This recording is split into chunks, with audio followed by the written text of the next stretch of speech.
What makes people hang in there when there's nothing left, or it feels like there's nothing left?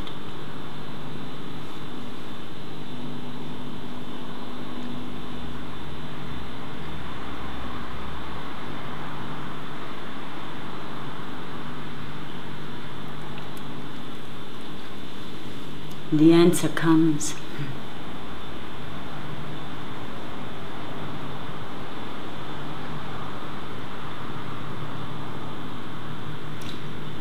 I have to make amends to my son.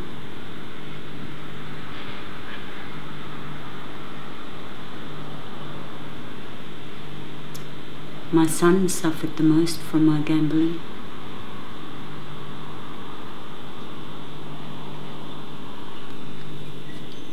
He said, "Do you know what it was like for me when I used to wake up alone at night and I didn't know where you were and I couldn't ring you because you didn't have a mobile? I didn't know if you were alive or dead or when you were coming back, if ever. It used to make me cry. It used to make tears run down my cheeks." And this is what he told me a couple of years after I stopped doing it. It is week 5. It's week 5 of my video diary on gambling. This past week's been incredibly hard because I miss my cat very much and my friend's gone and I've had a relapse on gambling, and even though I'm still a little bit in front, it makes no difference because I always feel sullied when I gamble. And that's how I feel, just like something's a bit spoiled. I guess being a bit too hard on myself is what caused my relapse. I've got enough supports. I've got my counsellor ringing me every day, and I've got enough support from my financial counsellor. My counsellor had told me that the financial counselling section had offered to pay for my vet bill, but I sort of wanted to do everything myself.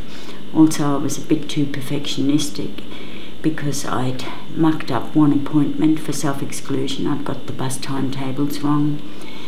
And by the time I'd gotten into town, rather than accepting it and that I'm not perfect and that it's been a difficult time, and just to be a bit kind on myself, I was just perfectionistic, and, I got very angry with myself. And I think by then the decision that I was going to run amok had already been formed in my mind. If I want to prevent a relapse in the future, I have to accept that people are supporting me for a reason, that they must think that I'm worth the support, and I have to take that on board. So I have to be a bit kinder to myself and not so hard, not such a harsh critic of myself, and maybe even just reach out just before I walk into a venue, like as a last resort, if it got that far. Having my friend here was it was the first time that I can really remember that I've had the support of a friend and I've used it. I mean, she's the one with cancer, but she's the one who came out and comforted me in the middle of the night. We haven't spoken on the phone since she'd left because she's new to mobiles, and she went from my place in Hillsville to her sister's in Tasmania, and her sister had said that she was going to give her a bush telephone, whatever that means, a bush mobile. But I only heard from her sister this morning, and I've got her new mobile number, and I asked her sister, "Did you teach her how to use a mobile?" And she said, "Oh, I don't know about that." But we're all hoping that she'll eventually catch on so she can ring us back. I'm glad my counsellor's coming to see me tomorrow.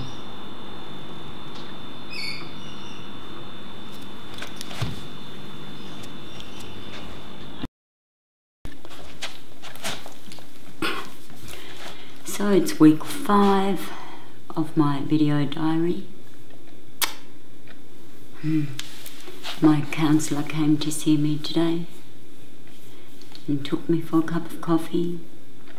I was in a foul mood to begin with. What was the use of anything more like self-pity?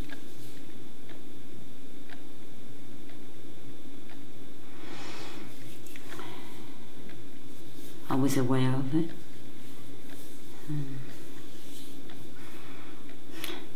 And when she came, she brought me